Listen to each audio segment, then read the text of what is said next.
Bueno, queridos patitos, estamos en un día como hoy, pero el día 6 de octubre de 1852, en las Españas, o luego en singular España, se crea por Real Orden el Cuerpo de Telégrafos. Es importante e interesante como reflejo de los llamados cuerpos especiales, el tema de los funcionarios, el tema en el Estado español es importante por el tema de las cesantías. El siglo XIX es complicado y ya lo esbozamos en un conversatorio con Daniel Aquilhué, amigo desde hace 14 años y que finalmente hubo la posibilidad de tener un conversatorio especialista él en el siglo XIX español, con aquel libro finalmente que ha escrito de España con honra, de largo siglo XIX, de 1789 a 1923 según su libro. Con lo cual, ciertamente, es un siglo XIX en donde empieza con la situación de el matrimonio y la herencia por los Borbones, con Carlos IV, con Fernando VI previamente, Fernando VII, un asunto de Carlos III aparte, pero sobre todo con esa ley sálica que se quiere imponer a través de Francia cuando la tradición había ido por otros derroteros, que tendrá su influencia luego en Carlos María Isidro, el tema de la primera guerra carlista, que luego vendrá la tercera. Hablábamos ayer del ámbito del intento de la abolición del cristianismo y evidentemente no podemos sino recordar el componente fundamental en el ámbito del carlismo, tanto en la primera, pero sobre todo curiosamente, en la segunda guerra carlista, la de la segunda parte del siglo XIX, que es fundamentalmente por los derechos de religión. Con lo cual, ciertamente está ahí presente el tema de la guerra civil a través de las denominaciones de carlistadas. Los pronunciamientos, que alguien diría que es un golpe de Estado, pero hay que ser precisos y técnicos. Los pronunciamientos, los cambios de gobiernos, el gobierno largo de O'Donnell, de 4 años. 4 años es el gobierno largo.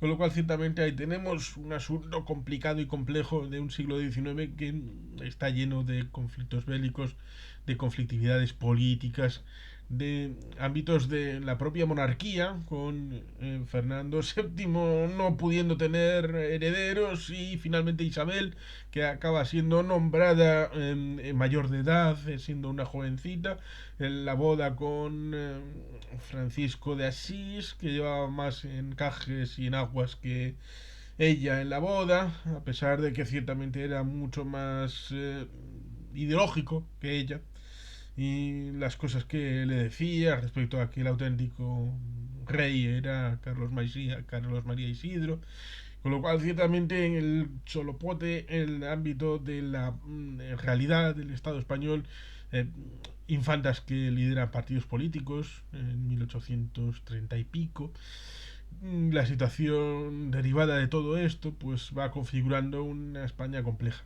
como por ejemplo la llamada Revolución Gloriosa. La británica es de 1688, la española de 1868. Es los mismos números pero cambiados de lugar. Y ciertamente Almirante Topete, Prim será fundamental para la llegada del rey Amadeo de Saboya, la Primera República, paralelamente la guerra en Cuba, en la guerra cantonalista. En todas esas circunstancias los cambios de gobierno se hacían radicales, completamente. Salía desde el primero al último, y había habido incluso situaciones en donde salía la reina Isabel II, que estaba en el Hotel Londres, sale directamente a París en el exilio en esa época de 1868. Iba a decir 1688, pero España no es el Reino Unido. Como bien nos tratan de recordar los que tratan de decir que la anglofonía y la hispanofonía son elementos que están en guerra incluso actualmente. Pero bueno, más allá de eso, y del arroz con pollo y del general bonito, pues ciertamente tenemos el hecho de que, más allá de la monarquía, los gobiernos salían y entraban completos. Y esto incluía a los trabajadores. Por tanto, no había absolutamente nadie que hiciera la continuidad, lo que podríamos llamar la memoria institucional. Es decir, alguien que sepa qué demonios se estaba haciendo aquí hasta ayer, para no partir de cero de hoy para mañana. Y por tanto, ciertamente se necesitaba, de alguna forma, alguien que hiciera continuidad. Y esa continuidad, a partir de la primera parte del siglo XIX, se empezó a generar burbujas que eran los cuerpos especiales. Unos cuerpos especiales de funcionarios que estaban inamovibles a estos hechos de las cesantías, que incorporaban el hecho de los cambios de gobierno, que cuando había que cambiar a todo el mundo, esta gente no salía del gobierno, se mantenía. Podía haber reajuste de proyectos determinados, pero sabían poner al día, estamos con esto, estamos con lo otro, y estaban muy tecnificados. Sobre todo muy en base a elementos técnicos como este que decimos referido al cuerpo de telégrafos. Las comunicaciones, muy importantes, pero también las ingenierías en el ámbito de las obras públicas son importantes a la hora de tejer los elementos básicos de un Estado, más allá de lo ya conocido como era el ejército. Y por tanto, estos cuerpos especiales empezaron a proliferar a lo largo del siglo XIX, generando la administración. Evidentemente hemos tratado parte de esto en las clases de ciencia política que tenemos en el canal y que hicimos del 14 de agosto al 14 de septiembre.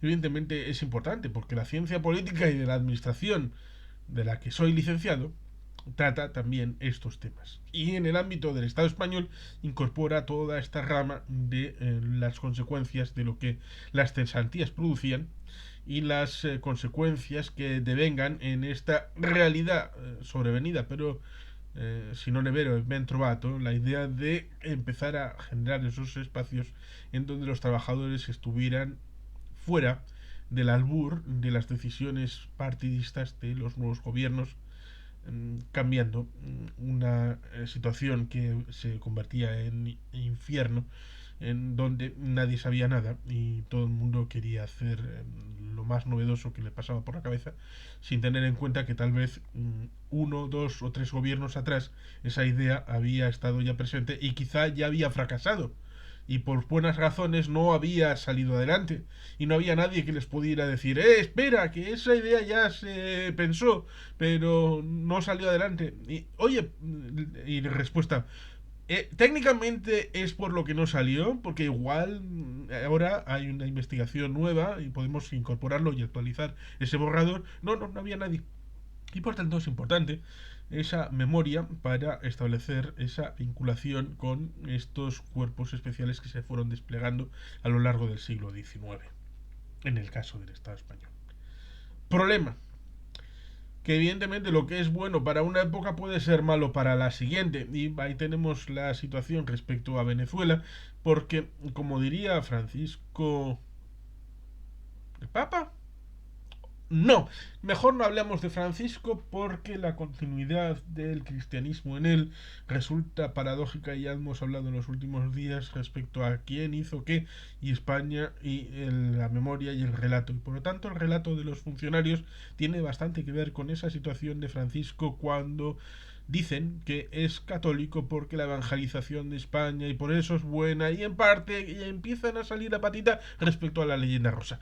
No, ciertamente el relato de los funcionarios, como diría Fernando Díaz Villanueva, ciertamente en un lado y el otro del Atlántico, debido a la hispanidad, pues tienen ciertamente puntos en común. Y por eso cuando Hugo Chávez quiere hacer misiones por fuera de los ministerios, es porque la situación de los funcionarios, aparte de que no se les podía echar, evidentemente era de controlar lo que el gobierno hacía y de tratar de limitar la actuación del gobierno, aunque fuera Chávez. Y por tanto, ciertamente, es un limitante. Cuando entra un nuevo gobierno, los funcionarios han podido entrar siendo de otra ideología. Y si esa ideología del funcionario es contraria al gobierno, puede consciente o inconscientemente poner palos en la rueda de la acción del gobierno, en la implementación.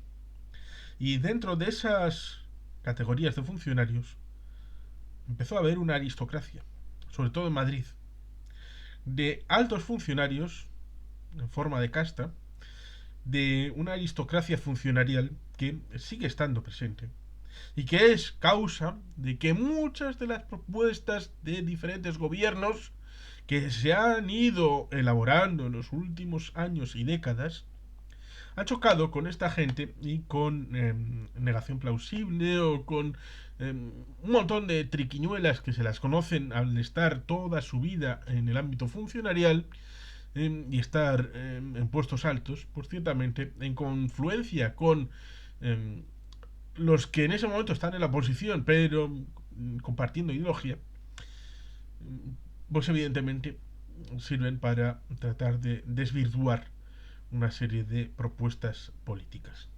Y por tanto, ciertamente hay que tenerlo en cuenta a la hora de decir, si esto ya está firmado, ya estará firmado en el Consejo de Ministros, pero luego tiene que volver a descender a los secretarios y subsecretarios de Estado y debe de ir al ministerio en concreto y debe de ejecutarse. Y los funcionarios deben de asumir esa idea y deben no solamente asumirla, sino ponerla en práctica.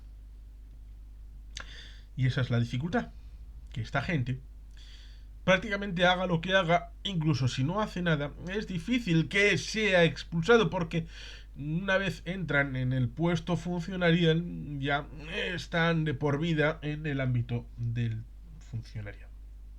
Y aquí es donde puede venir una reflexión. La forma de ingreso en el funcionariado es obsoleta, absolutamente obsoleta. No puede ser que en un momento dado se haga una forma memorística, con un esquema de cosas, con un examen absolutamente rígido y muy ridículo, porque en la época de las redes sociales y más, desde la existencia de los smartphones y de las conexiones vía internet, la rapidez, ciertamente uno debe de saber e interiorizar cuál es la normativa que ha sucedido a la ley de régimen jurídico del proceso de administrativo común de 1992, la ley 3092, o qué dice el artículo 143 de la Constitución española, así de memoria, como uno puede decir la alineación del Athletic Club de Bilbao de 1972. Es así, porque lo podemos investigar en 5 minutos en internet y no solamente cuál dice exactamente, sino la sinopsis de lo que han pensado respecto a ese artículo de qué ley de la otra ley.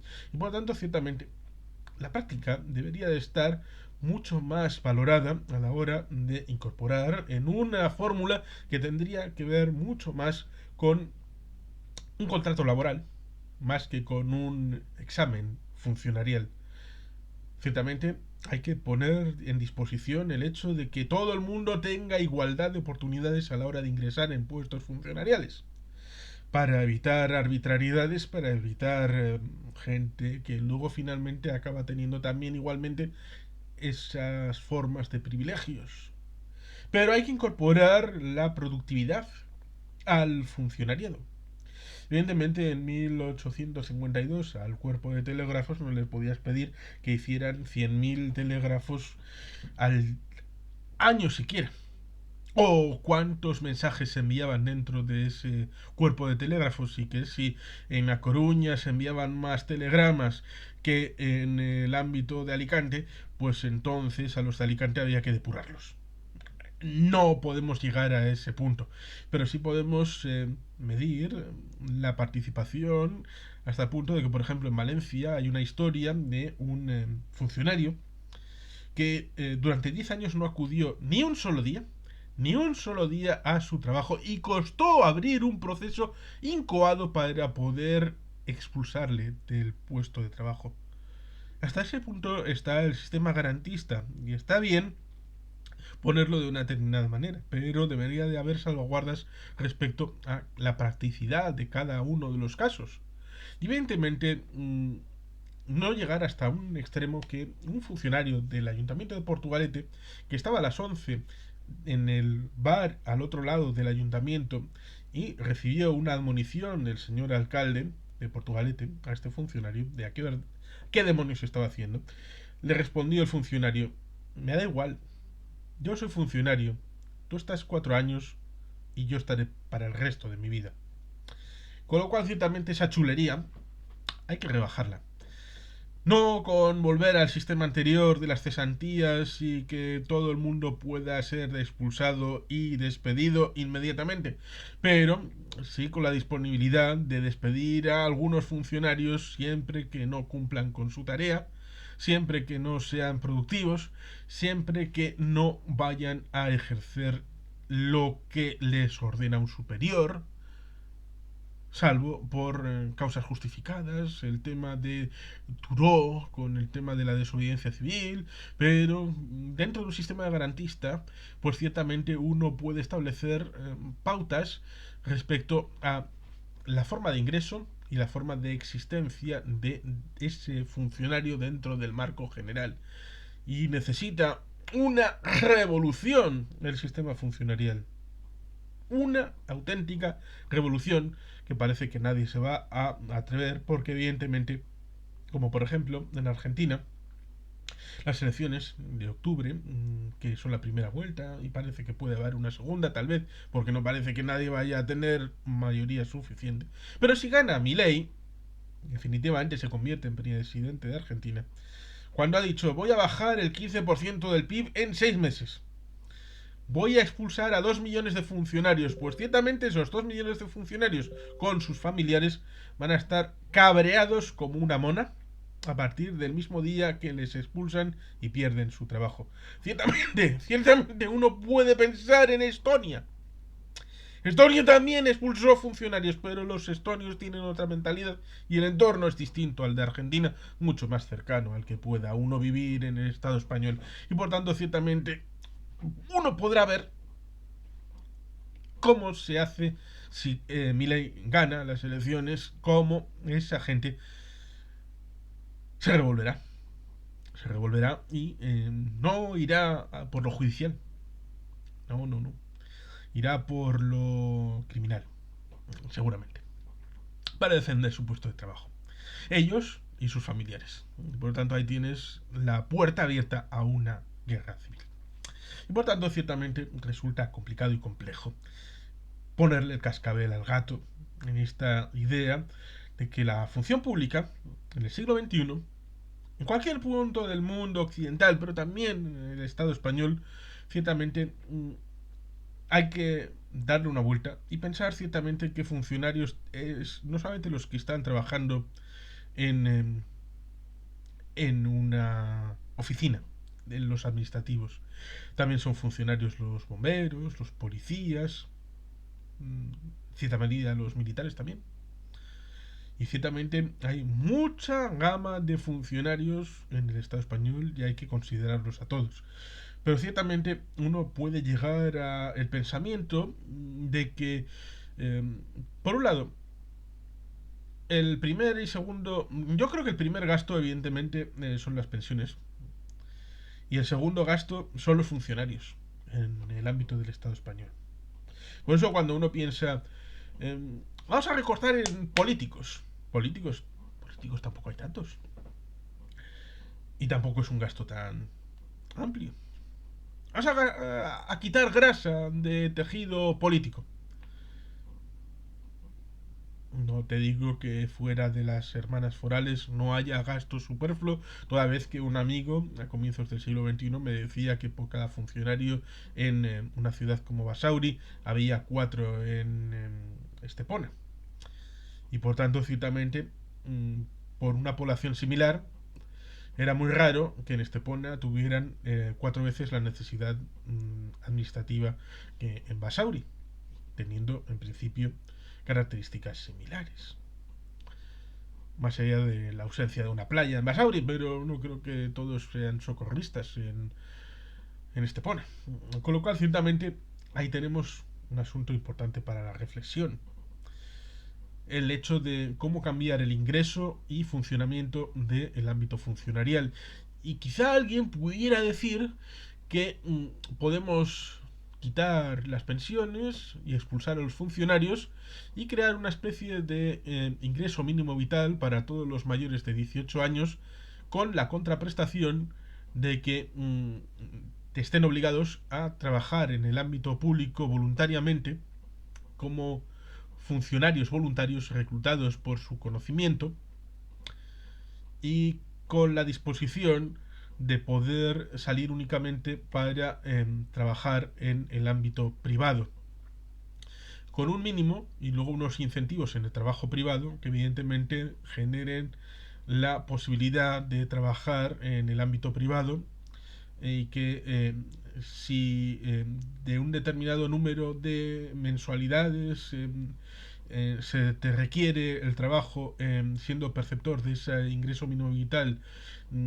del ámbito público, se te requiere participar en algo que concuerde con tus capacidades, en un determinado momento puedan retirarte ese ingreso mínimo vital por no contribuir al bienestar común.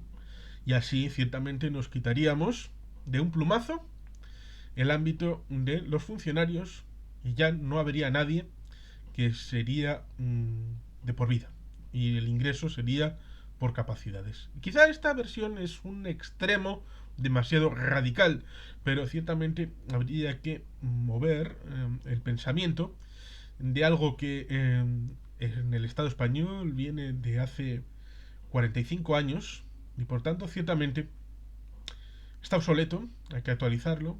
El modelo actual debe de responder a los tiempos de hoy y los funcionarios deben de saber vivir en el tiempo actual, lo mismo que fuera del espacio protegido que es la función pública.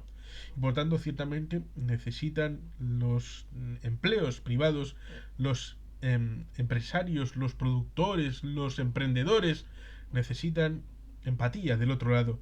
Y si tienen un trabajo como la función pública de ese 1852, pero también de 1952 y de 1982, la idea de una función de por vida no tendrá la perspectiva que tiene el privado respecto a el riesgo que pone en su capital, en su proyecto, en su empresa, y esa dificultad empática llevará a disfunciones administrativas, legislativas por derivada, y por tanto significará un problema para la sociedad en su conjunto y que hay que atajar con la actualización de la función pública. Pero en fin, como largo lo pillamos, lo vamos a dejar aquí. Y sin más, queridos patitos, es que ricasco, agur berobat, beti gelpean.